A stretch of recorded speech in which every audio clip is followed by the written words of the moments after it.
All right. I think it's time that we do our daily lectionary reading for Wednesday, February 16th.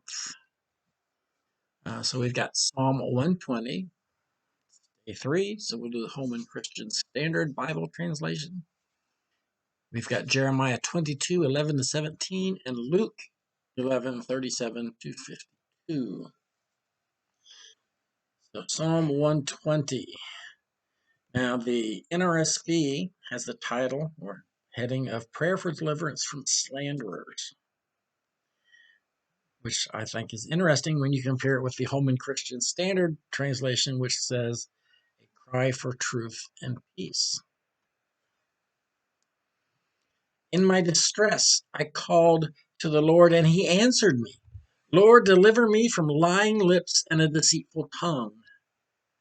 What will he give you, and what will he do to you, you deceitful tongue? A warrior's sharp arrows with burning charcoal.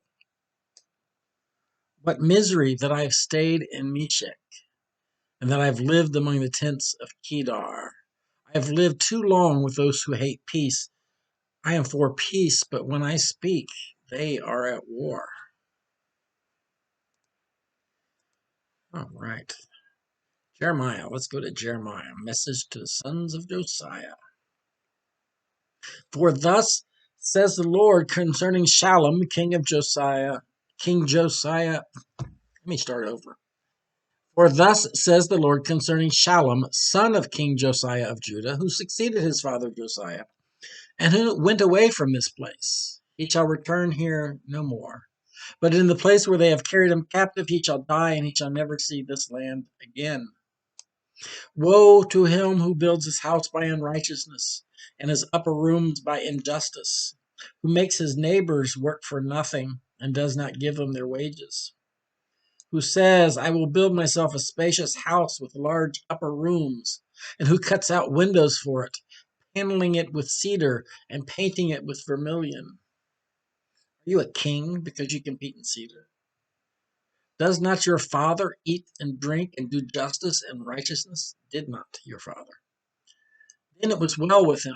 He judged the cause of the poor and the needy. Then it was well known. Is not this to know me, says the Lord?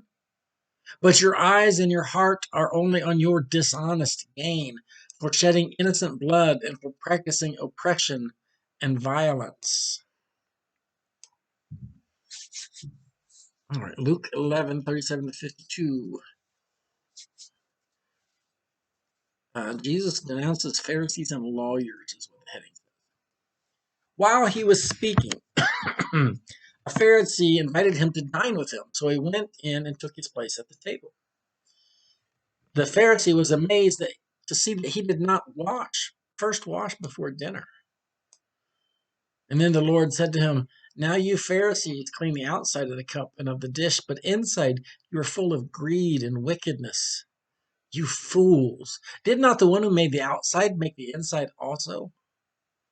So give for alms those things that are within, and see, everything will be clean for you. But woe to you, Pharisees, for you tithe mint and rue and herbs of all kinds, and neglect justice and love of God. It is these you ought to have practiced without neglecting the others. Woe to you, Pharisees, for you love to have the seat of honor in the synagogue and be greeted with respect in the marketplace. Woe to you, for you are like unmarked graves, and people walk over them without realizing it. One of the lawyers answered him, Teacher, when you say these things, you insult us too. And then he said, Woe also to you, lawyers, for you load people with burdens hard to bear, and you yourselves do not lift a finger to ease them. Woe to you, for you build the tombs of the prophets whom your ancestors killed. So you are witnesses and approve the deeds of your ancestors, for they killed them, and you build their tombs.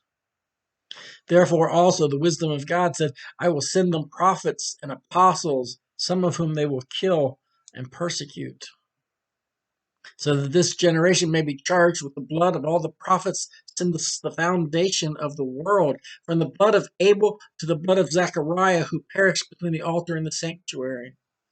Yes, I tell you, it will be charged against this generation.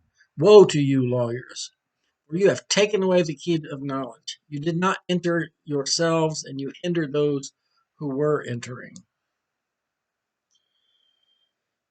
Now, one of the biggest issues Jesus had with the Pharisees was hypocrisy and the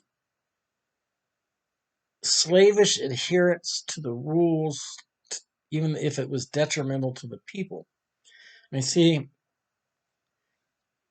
the Torah contains 613 laws, and the midrash, or the explanation for those laws, is volumes. Right? These are the Pharisees were known for their very rigid adherence, slavish adherence. Um, One of the more infamous examples is it was determined by the Pharisees that you could not drag a chair across a dirt floor on Sabbath because dragging it across the floor would create a furrow in the dirt, which is work. That's planting, right? That's farming. You're digging a furrow because you drug a chair across the floor. That legalistic mindset, straining at gnats while swallowing a camel, is one of the biggest reasons for the conflict Jesus had with the Pharisees and with the lawyers. Um,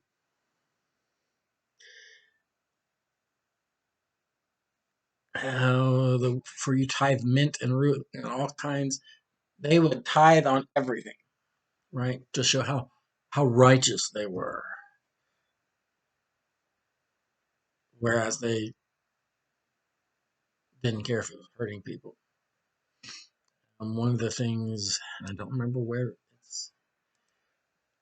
the reference is, but Christ calls them out for this. They will tithe every little bit, but they will allow people to do what is called korban, which was um, they could basically will their stuff, their money, to the temple, to God, after they died. So they could basically create an agreement. They could swear that all their stuff would go to God after they died. And then they would use that as an excuse to not help their aging parents. Because in that culture, it was the child's responsibility to take care of their aging parents. And they would say, no, I can't help you. This is God's money, not mine. Because they gave it all to God.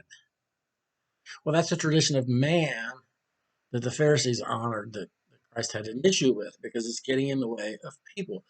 The rules can't get in the way of people. That's one of the key tenets of Christ's message. The rules are all well and good unless it hurts people. All right, I'm starting to preach. I'll talk to you guys later. Bye.